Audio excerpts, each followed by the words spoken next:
for game 2 if they can take us to a game 3. Once again, Mongolia will be on that red side. You got Cambodia on the blue. Ban's already coming out. The Fredrin will be taken out this time. Don't want to give that up. And Mongolia, on the other hand, like I said, you can focus on those assassin jungles if you want to. That might be the safest. Also, again, even possibly opting to take out the Uranus. Yeah, and the XP lane now is the main focus of those team fights that actually could break at any point in time. So if they would focus more on the assassin heroes that Cambodia has, it's opening up also the XP lane heroes that they can actually use against. Yeah, he's smiling. Yeah, Jamal's ready. He knows. He knows ready. Yeah. It's the first time we're seeing him like twice in a day that he's not wearing his red jacket, and maybe that's one thing that we are looking to see. Like this is maybe their way of resetting stuff right on the bat. I think Jamal's just ready for that, you know, to get that final nail in the coffin here. Match point, right, for them. Looking to get the revenge that they were seeking. And they do that by taking out the comfort picks. Also, you know, that's the response from Mongolia, too. They already took out the Ling. Eisen not going to get his hands again on this Terizla either. So, you know, this will force Eisen to kind of step up. Once again, like I said, you know, now twice the Benedetta hasn't really worked too well for him. So you might want to go a different route. Novaria also being banned out is great. It just, you know, that's not going to pop up in the first pick now. An assassin hero might be prioritized by Cambodia since they're on the red side, but just by looking how their history went in IESF. Let's see. The possibilities of them taking the Lancelot could still be like... Still there. What if they go, like, you know, Lancelot, Angela? You know, what if they decide to go that route? 80 to 90% that they might prioritize the Lancelot or even an assassin hero, because in Mongolia here, it's mostly on to the respect bands and as well as target onto the roam heroes. The Kaja, you have the Diggy. It's always that part that you don't want to have the -1 right into the backline. If this is not an Eve ban, they're just going to take Eve. Probably, yeah. That's the gambit. If Mongolia wants that part. Okay, so with this being present, with the Ling being banned, Eve could just be the answer. But no. No, they'll probably just take Eve here, right? Because she's not banned. Again, Novaria, you don't have to worry about that. Again, you're always kind of considering like these priority picks. What's the safest? What fits in these different kind of playstyles and compositions? Eve is probably one of the best ones. They could also be willing to give it up, right? Like you mentioned, there's still stuff on the table. There's still quite a bit every time we get through that first phase of the draft or the bans. Especially given their play style, you know, so it really depends too. Like you mentioned, do they actually want to opt for, there it is. Do they want Chama to play an assassin, you know? And then now, even with an Eve locked in, if you're Mongolia, you got to be able to handle that. And one of the best ways to handle it is something we've seen relatively before, was the Farsa, right? Taking the Farsa, at least you have, I would say, relatively an even matchup against the mid lane. They do secure themselves the Uranus here, which is great. Great pickups, plus the Faramis. Yeah, stolen from Cambodia. Better way to hold their XP lane. If, again, ATM would use the Harlot once again to even just to stay the lanes and cut through the waves, right? Yeah. So this might be a good way of just holding their way through, because they might just take Claude. Yeah, better Claude and an assassin for Shima. Thinking their jungle pick plus marksman. Unless they go XP again, like they could. All right. Going for them. I mean, why not? You had a great performance previously. Go ahead and lock in the Melissa here. You still essentially like get the same setup that we saw them do, which was your real world manipulation was dropped. Oh, okay. Finally, we see Glue back in this game against Uranus. I'm so not used to that splash art. Yeah. I don't know. I'm just not used to it, but you know, because I'm so used to seeing like Glue himself like pop up. Yeah. You know? But yeah, it's a good response because you asked this yesterday, Francis. You know, you were like, "Hi, where's Glue?" Well, now he's finally here, right? So the fact that glue is being shown, it'll be nice to see some of that variability. I still think it's going to be a little bit tough dealing with the Uranus there, but overall, if anything, Cambodia has great picks for this first phase. On the flip side of Mongolia, they went in and will go ahead and locked in their jungle already, right? They went with the Hayabusa route, and if anything, it's going to be the same thing. They got to be able to start the momentum in their favor in the early parts of the rotation. And hopefully they can, you know, especially with a Hayabusa like this, you don't want to get behind. You don't with this, with the presence of the glue, how ATM managed to zone every member out of Mongolia. I say this is going to be another hard time being present in objective takes. The respect still goes on for D7. Mongolia banning out this Franco. They still don't have a tank yet for Cambodia, so they're just slowing down the options for Cambodia to take in this next game, because for their own draft, Karja would still be available for Cambodia, or even the Lolita. It's like, even that, like, I would just love to see an Atlas again. No, I love it because, like, when we saw him yesterday, I was like, all right, this is the Rome. I don't know. Every time an Atlas pops up, like, I'm always excited to see them, because usually, like, you know, just seeing the Fatal Links and the way that it works with focusing Mark now is always exciting. And then you especially with the new skin, it's amazing. Yes. Yeah, shout out to that new skin. I love it. Amazing skin. I'm an Atlas main myself, so I love to see it back again. Yeah. So with this, a Lolita stolen out from Cambodia for, well, just to give a way of having a minds on the layer of ultimates that they can have from the Eve and the Melissa. Well, another thing is open. Karja would be open for Cambodia, though. Like, Kanja would be great, but I just think you need something in the Rome option to deal with this Cult Altar, or to help deal with the Cult Altar. You know, that's one thing, is always solving through that, getting it down as fast as possible as you can. Yeah. And so you've got a couple options. If you do go Kanja, then, you know, that's really, you're just focusing on that one target. You're trying to immediately get that numbers advantage and then work around that. But, you know, this time, it's really, you got to be able to complement these first picks you have. It's going to be a Grok and a Lancelot. So you mentioned this, you know, Lancelot was open. They go ahead and secure that in. The Grok, now on the other hand, is still a great set potential that they can capitalize on.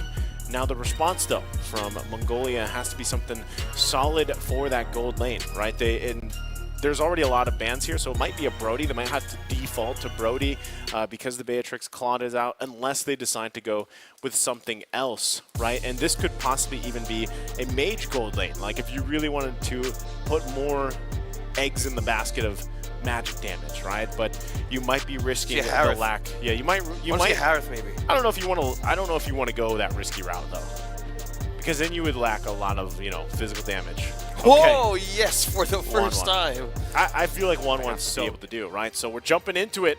Again, ladies and gentlemen, welcome to the lower bracket semifinals, the best of three. It's match point now for Cambodia on the road to getting their revenge against Mongolia from earlier in the tournament. So we take a look at the emblems here. You can see, right, there's quite a bit, especially the fact that, again, we have to pay attention to both of the gold lane here. We already saw Fury pop off of the Melissa in the previous game, so that's going to be something that Mongolia has to keep under control. If that's with this 1-1, you know, having the weakness finder, having the weapon mastery and everything else, then you have to be able to get to a point in the game where you can get the airtime you need, you know, that you're looking for. So right now in the early game, the main job here is for ZX Aura to finally scale into that early game for his team, right? And this is very different from when he was playing the Akai, where it was more so like, let me go ahead and get these lockdowns, let me get these objectives. So this is going to be a much more proactive game here for ZX Aura. A great route start for the tanks of Cambodia and Mongolia, looking for vision, completely getting on a reconnaissance on where their junglers are heading. But as of now, level 3 is now with Cesara with this Hayabusa. On level 4, we might try to see how will they use this way of like gaining their more of like an advantage in early game, because a Hayabusa present, yeah, D7 really has a greater way of distracting or holding or delaying everybody out of the map in starting those kinds of like steals in the jungle camp. And it keeps on happening. Aizen got a regen out of the pokes from the Lancelot. Yep, still a slow start for Cambodia and Mongolia. Okay. I also like the fact, too, that, you know, in terms of the XP lane now that Galu's here, you have him running pretty much with the Imperial Rage, so he can kind of just spam, and spam, looking to essentially just pull people into his team the way he can once he activates that split. But still, you know, in terms of utility, I would say it's relatively in favor, or relatively even across the board for both teams, especially with CCAT here. Now they're going to be fighting for this first turtle. Lumen on Blast, will it connect to 2? Yes, it will. Ethan gets first blood, taking out the jungler, taking out the 7 and 8 TM, right at first 3 kills. Mongolia starting hot. Wow, that was Ethan, basically. A clutch Numen on Blast that he found coming from the mid lane and just collapsing on Cambodia. Like, I don't even know how fast that happened in terms of seconds, but they were just taken out just super fast. And that is scary for Cambodia, because now, even with something that, you know, that early on happening, you're already seeing pretty much gold build up here for Mongolia, right? Look at this. Here's the replay. Ethan charging up, finds 3, and they just get collapsed on so hard. The double kill too, going to Forbid on this Fairness is already going to be massive as well. Something painful to deal with for Cambodia. Zara. Stolen? Yeah. I think he did. He did take out that purple out. So now it continues right in the rotation of Mongolia is going through. Now on to the focus. Shima as well, trying to clean up as well as the objective in order to get those camps in his favor. Now the lead is on the advantage of Mongolia. That 3-man stun was so perfect to even hold that retry battle in. Yeah, that's basically like, if you want, again, to have the best early game as possible, that's not what you want to happen. You know, like 3 members to go down and then 2 literally go in the hands here of the enemy mid lane. Even though it's a fair miss, like still, the poke is now going to be hitting faster. The power spike is going to be hitting faster for Forbid. D7 in trouble. Look at that. Shadow kill onto Zara. D7. I was about to lose my words because one thing that I've been observing, Azen was in the base right in Cambodia, trying to hold in the waves in the minions. Now in the mid lane, he goes back and just keeps on taking those waves. You were pointing out that the fight might break out, but Azen was just in the base the whole time, taking 3 waves out. That's see, that's the thing about Uranus, right? Like you know he's going to be cutting lanes. But even when you're on the run, you run into a Uranus here. Shadow kill onto ADM. He's going to escape, but Bebek's on the crossbow of Tang. Misses the last shot, but that is ADM falling down. Forbid gets the kill. Fury gets Ethan out. No setup from Mongolia, and that's a double for Forbid. Now taking on to this turtle. It's been secured by Cesara. Mongolia slowly getting back on their feet. D7. Shadow kill onto this Grok. Might need the protection of the turret. Now safely, he might go back to base, but Fury here, yes. He might let go of his turret. Now Bebex and Forbid still pushing through. No, he's not going back to base yet.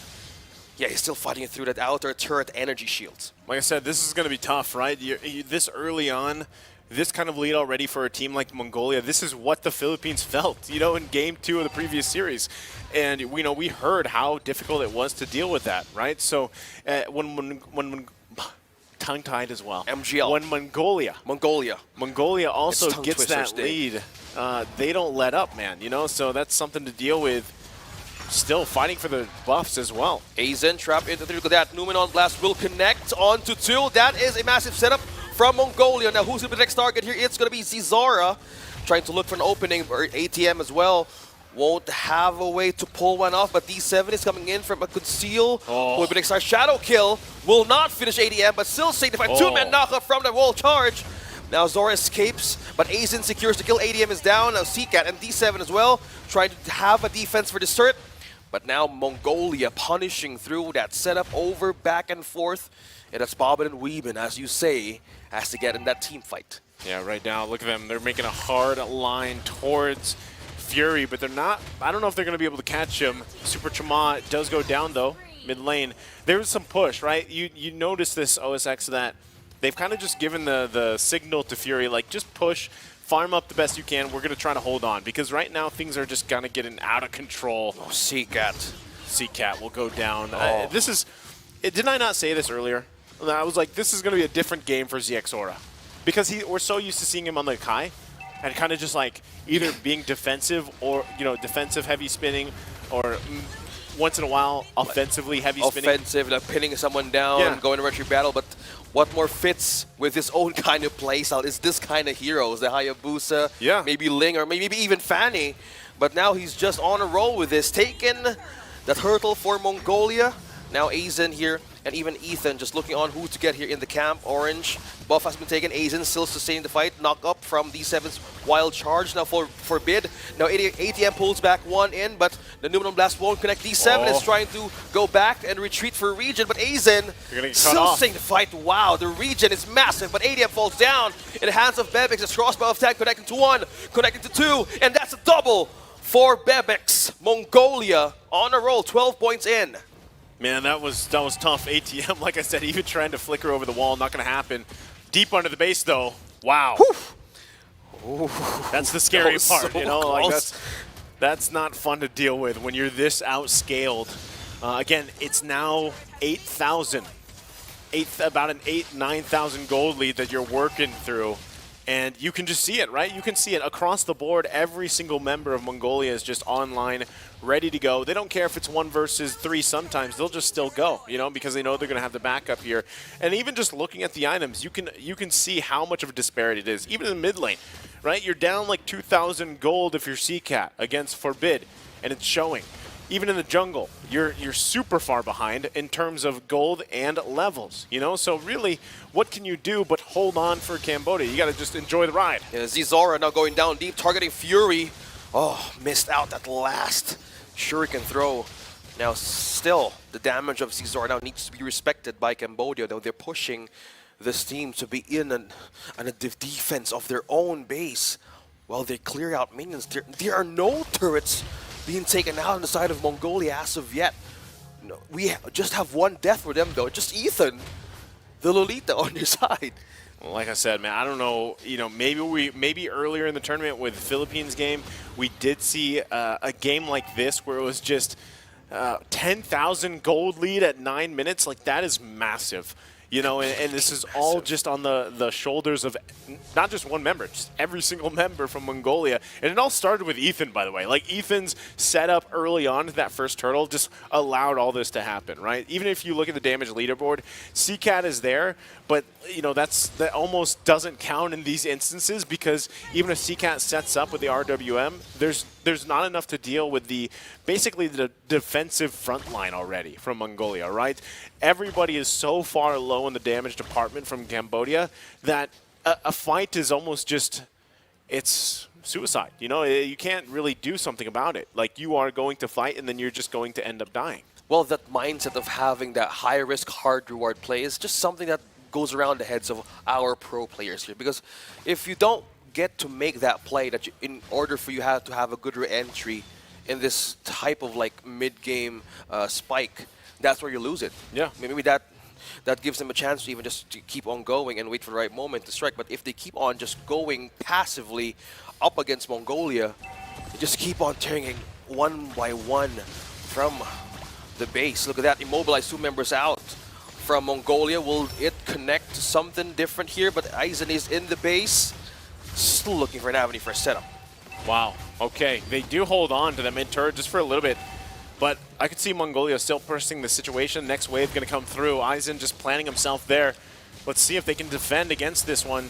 Still holding on for a little bit longer. There goes the turret. Yeah, turret is down. Ethan charging up his own Numenor energy core. Now that is one way of dealing and clearing through the waves. Mongolia, look at that. Bebex just keep on hitting CCAT and immobilizing right in the base. Look at that. Uji Shadow Kill will connect. Zora takes Shima down. And another one, they're eyeing on his top tier turret. Now that is the fight is going to break. Ethan is down. Ethan is taken down. ATM. Now the fight continues to happen. Defensively, Mongolia is still sustaining the fight though. Missing out that charge, but Shima and ATM is down. Base is open for Mongolia, but there is still no minions from the side of Cambodia for a defense. Now just taking out turrets from up top. Wow. And they're going for a reset, but that is Forbid. CCAT takes him down, preventing him to go back to the base. Okay, so there's like these small glimmers of hope for Cambodia, right? They defend based off the over-aggressive kind of need to want to end the game for Mongolia. Like, they wanted to end it there. They're still maintaining about an 11,000 gold lead here at the current state of the game. But, you know, all this, really, what do you get for Cambodia? You get some space to work with. There's not much, but at least you're able to secure some of the buffs, some of these minions. Chama is massively behind, man. Like, he is still level 12. He's 0 and 5. He's been completely level gap. He's been completely shut down. And that makes it increasingly difficult to have any hope to take these objectives. So your next plan is, all right, let's defend. Let's try our best to hold on so that hopefully we can set up, you know, the RWM and have Fury there helping us as well. So right now you really don't have any options. You're just going to give up this Lord and try to get any advantage you can, even if that means just getting your buffs. Yeah, And speaking look of at this. advantage, Wow. Mongolia is now getting their hands onto this Lord. A good zone out again by Aizen, not letting members through. Look at that on a conceal. State Oh, no. Mongolia would want to push or might get a setup. Yep, that's a wall block. Still utilizing D7 here to delay the entry of the minions of Mongolia. They just keep fighting it. Look at that wow. crossbow of being activated. Who's going to connect to? Now that is one follow-up again from Cambodia. Who's going to fall down first? It's going to be Bebex from Mongolia. There's no damage deal now, but the Lord is now pushing through the base of Cambodia, and that is it. Mongolia has now found its way to settle this for game number 3. Well, well, well. We wouldn't have...